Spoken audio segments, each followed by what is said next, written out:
Assalamualaikum warahmatullahi wabarakatuh. Perkenalkan, nama saya Rianinda Aprilia Fitri dengan NIM D1B1181122 kelas Agroteknologi C. Di sini saya akan melakukan praktikum fisiologi tumbuhan secara mandiri dengan judul Pengaruh Cahaya Terhadap Perkecambahan. Selanjutnya saya akan menyebutkan alat dan bahan yang digunakan dalam praktikum kali ini. Yang pertama yaitu alatnya, kamera, alat tulis menulis, dan penggaris. Bahan yang digunakan. Kesempatan kali ini saya akan menyebutkan beberapa alat dan bahan yang digunakan dalam praktikum kali ini. Yang pertama yaitu polybag, yang kedua yaitu tanah, yang ketiga yaitu pupuk organik, keempat dan kelima yaitu benih jagung dan benih kacang hijau, yang keempat yaitu sendok-sendok untuk mencampurkan tanah dengan pupuk. Di sini saya akan memaparkan cara persiapan media pada praktikum kali ini. Yang pertama yaitu tanah yang telah dibersihkan dari akar-akar tanaman atau sisa-sisa tanaman dan gumpalan-gumpalan tanah. Yang kedua saya akan memberikan pupuk ke tanah dengan seperlunya.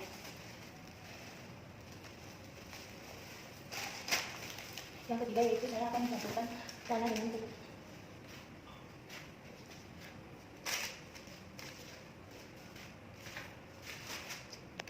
Kemudian saya akan memasuki tanah yang sudah tercampur dengan pupuk ke dalam polybag sebanyak 7 cm dari permukaan beli. Mari kita isi.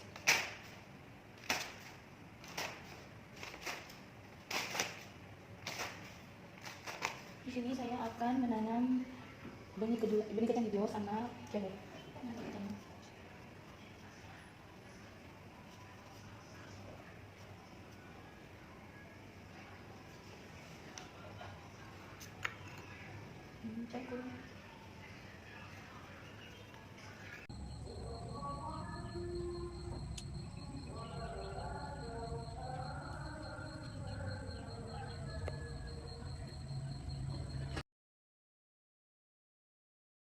Berdasarkan hasil praktikum pada tabel di atas, cahaya sangat penting bagi makhluk hidup. Tumbuhan membutuhkan cahaya untuk melakukan proses fotosintesis.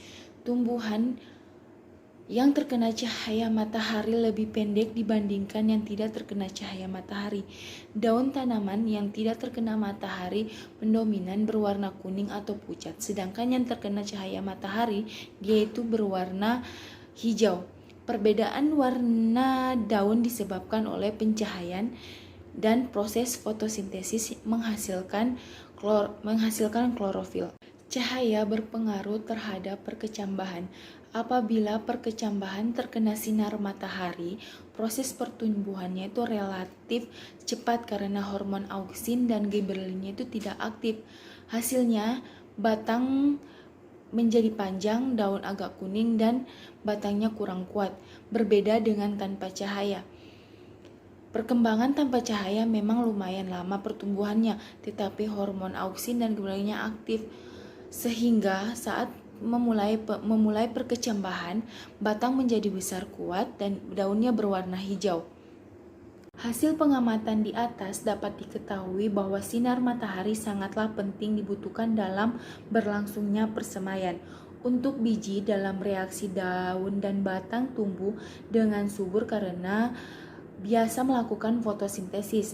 Tumbuhan terang ini akan memperoleh nutrisi dari melakukan fotosintesis sehingga daun dan batangnya itu subur, namun batangnya tidak terlalu tinggi karena hormon auksin terhambat pertumbuhannya. Hasil pengamatan di atas dapat diketahui bahwa sinar matahari sangatlah penting dibutuhkan dalam berlangsungnya persemaian. Untuk biji dalam reaksi daun dan batang tumbuh dengan subur karena biasa melakukan fotosintesis. Tumbuhan terang ini akan memperoleh nutrisi dari melakukan fotosintesis sehingga daun dan batangnya itu subur, namun batangnya tidak terlalu tinggi karena hormon auksin terhambat pertumbuhannya. Berdasarkan hasil praktikum yang telah kita lakukan, dapat disimpulkan bahwa cahaya matahari sangat penting dan dibutuhkan oleh tanaman. Cahaya matahari yang terkena langsung pada tanaman mengalami proses pertumbuhan yang baik dibanding dengan tanaman pada reaksi gelap yang mengalami pertumbuhan yang tidak baik. Tanaman pada reaksi gelap atau yang tidak terkena cahaya matahari mengalami pemanjangan dan tidak bisa melakukan proses fotosintesis sehingga warna daunnya kuning atau berwarna pucat.